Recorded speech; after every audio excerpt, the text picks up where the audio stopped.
ಅವರದ್ದು ಯಾವ್ದಾದ್ರು ಒಂದು ಅಧಿಕಾರಿದು ತಪ್ಪಿದೆ, ಇದರಿಂದಾನೇ ಈ ಘಟನೆ ಆಗಿದೆ ಹೇಳ್ತಾ ನಾವು ರಿಪೋರ್ಟ್ ಕೊಟ್ರೆ ನಾನು ಇಮ್ಮಿಡಿಯೇಟ್ ನಮ್ಮ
ಅದನ್ನ ನಾವು ಏನ್ ಮಾಡ್ಲಿಕ್ಕೆ ಆಗುದಿಲ್ಲ. ಆದ್ರೆ ನಾವು ಬೆಳಿಗ್ಗೆವರೆಗೂ ನಮ್ಮ ಸಚಿವರಿಗೂ ನಾವು ಮಾತಾಡ್ತೀವಿ.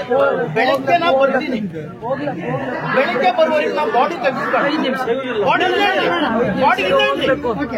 ಬೆಳಿಗ್ಗೆ ಬಂದು ಯಾವ ನಾವು ಇವರಿಗೂ ಮಾತಾಡ್ತೀನಿ ನಾನು, ಯಾವ ಅಧಿಕಾರಿಗಳು ತಪ್ಪು ಮಾಡಿದಾರಲ್ಲ ಮಿನಿಸ್ಟರ್ ಮೂಲಕ ನಾವು ಅವ್ರನ್ನ ಸಸ್ಪೆಂಡ್ ಮಾಡುವಂತ ಕೆಲಸವನ್ನ ದಯಮಾಡಿ ನಾವು ಮಾಡ್ತೇವೆ. ನಿಮಗೆ ನ್ಯಾಯ ಸಿಗಬೇಕಂತ ನಮ್ಮ ಸಚಿವರ ಮೂಲಕ ನಾವು ಮಾಡ್ತೇವೆ. ಈಗ ಆದದ್ದು ಆಯ್ತು, ಯಾವ್ದು ಜೀವ ಹೋಗ್ಬಾರ್ದು. ಮತ್ತೆ ಆ 7 ಜನ ಮಕ್ಕಳಿಗೆ ನೌಕರಿ ಕೊಡಿಸ್ಬೇಕು.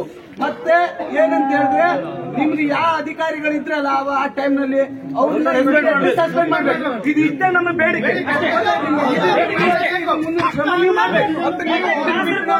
ಕೇಳುದಿಲ್ಲ.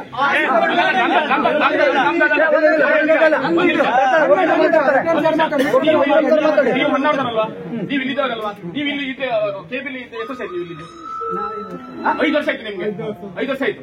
ಯಾಕೆ ಚಾರ್ಜ್ ಅಂತ ನೀವು 5 ವರ್ಷ ಆಯ್ತು.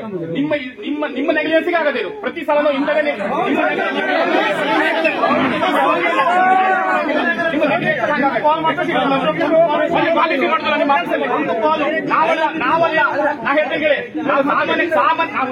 ಸಾಮಾನ್ಯ ಜನ ಅಲ್ಲ, ಮಂತ್ರಿಗಳು ಕಾಲ್ ಮಾಡೋದು ನಿಮ್ಮ ಆಫೀಸಲ್ಲಿ ಎತ್ತುದಿಲ್ಲ. ನಿಮ್ಮ ಆಫೀಸಲ್ಲಿ ಎತ್ತು ರೂಢಿನೇ ಇಲ್ಲ. ನನ್ನ ಮಟ್ಟಿಗೆ ಇಲ್ಲ. ಈಗ ನಿಮ್ಮ ಆಫೀಸಲ್ಲಿ ಫೋನ್ ಎಷ್ಟು ಸಲ ಫೋನ್ ಬಂದಿದೆ, ಫೋನ್ ಯಾರು ಎತ್ತಿದ್ದಾರೆ ಅಂತ ಕೇಳಿ.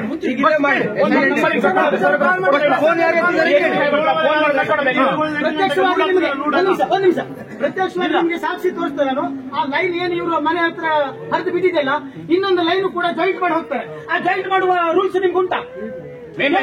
ಲೈನ್ ಜಾಯಿಂಟ್ ಮಾಡುವ ರೂಲ್ಸ್ ಉಂಟಾ? 11 kV ಲೈನ್ ಜಾಯಿಂಟ್ ಮಾಡುವ ರೂಲ್ಸ್ ಉಂಟಾ? ಆ ಜಾಯಿಂಟ್ ಮಾಡಿ ಈ ಒಂದು ಅವಘಡ ಆಗಿದ್ದು. ಇದಕ್ಕೆ ಏನು ಅಂತ ಹೇಳಿ ಸೂಕ್ತವಾಗಿ ನೀವು ನಮಗೆ ಪರಿಹಾರ ಕೊಡದಾಗಿದ್ರೆ ಮುಂದಿನ ದಿನಗಳಲ್ಲಿ ಕೇಬಿನಲ್ಲಿ ಏನು ಹೋರಾಟ ಮಾಡಬೇಕು ಮಾಡಬೇಕು.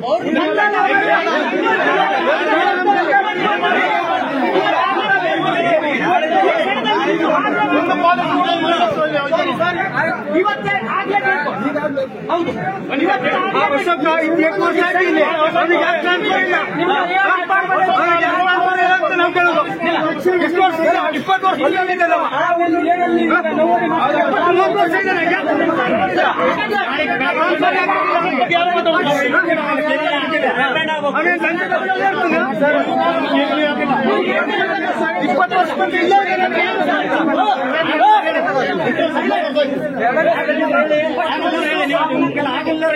ಆನಂತರ ನಮ್ಮ ತಾಯಿ ಹೋಯ್ತು, 2 ಜನ ಮಕ್ಕಳು ಹೋಗಿದ್ರು, ಕುಟುಂಬ ಸರ್ವನಾಶ ಆಗ್ತಿತ್ತು.